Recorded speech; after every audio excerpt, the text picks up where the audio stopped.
Hello বন্ধুরা, good morning. সবাই কেমন আছেন? আশা করছি ভালো আছেন। বহুদিন পরে আপনাদের সাথে আবারও কথা বলতে আসছি। বেশ কয়েকদিন অনিয়মিত ছিলাম, এখন আবার নিয়মিত হওয়ার চেষ্টা করছি। আজ কথা বলবো 2026 সাল থেকে, অর্থাৎ 2026 সালের শিক্ষাবর্ষ থেকে কিন্তু অনেকটাই কমে যাচ্ছে শিক্ষা প্রতিষ্ঠানের বন্ধ এবং বাড়বে কর্মঘণ্টা।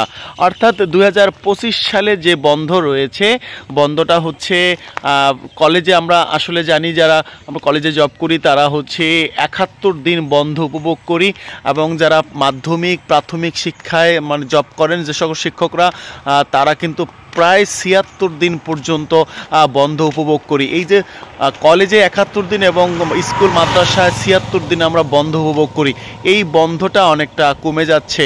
পাশাপাশি সরকার যে চিন্তা করছে এটা সাধুবাদ জানাই, কারণ কলেজে এবং বিশেষ করে বিভিন্ন শিক্ষা প্রতিষ্ঠান অনেকেই ক্লাস কম করেন।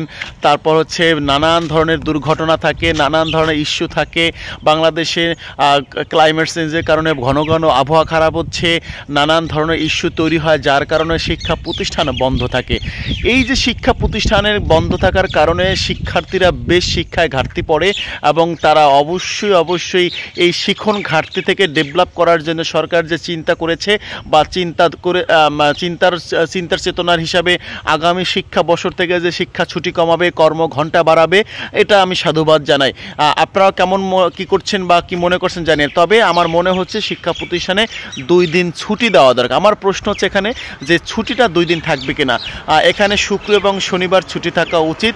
তাহলে দেখা যাচ্ছে যে শিক্ষার্থীরা 2 দিন ক্লাস করার জন্য যে একটা মাঝে রেস্ট এবং তারা পরিবার পরিজনের সাথে যে সময় কাটানো, এগুলো কাটাতে পারবে।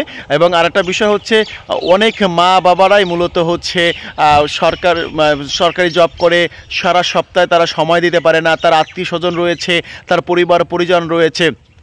এই পরিবার পরিজনের সাথে সময় দেওয়ার জন্য অন্তত পক্ষে 2 দিন সপ্তাহে ছুটি লাগে। 2 দিন সপ্তাহে ছুটি দিলে শিক্ষকরা যারা এনার্জি পায় এবং তারা নতুন করে কর্মঘণ্টায় নিজেকে যুক্ত করতে পারে। তবে আমি একটা পরিসংখ্যান বলছি, যদিও পরিসংখ্যানটা আমাদের বাংলাদেশের জন্য প্রযোজ্য না। সেটি হচ্ছে আসলে সারা সপ্তাহ খোলা রাখার চেয়ে যদি ইফেক্টিভ কর্মক্ষম এবং ইফেক্টিভ যদি কোনো ধরনের শিক্ষার্থীদেরকে শেখানো যায় 5 দিন সপ্তাহে, সেটা কিন্তু অনেক বেশ কাজে আসবে। সারা সপ্তাহে বিদেশে দেখা যাচ্ছে যে এখন কর্মঘণ্টা কমিয়ে নেওয়া হচ্ছে, ইফেক্টিভ কাজ চাচ্ছে। অর্থাৎ তারা 5 দিন 7 দিন কাজ করতে চাচ্ছে না অফিসে, তারা অফিসে কাজ করতে চাচ্ছে কম, কিন্তু রেজাল্ট চাচ্ছে বেশি।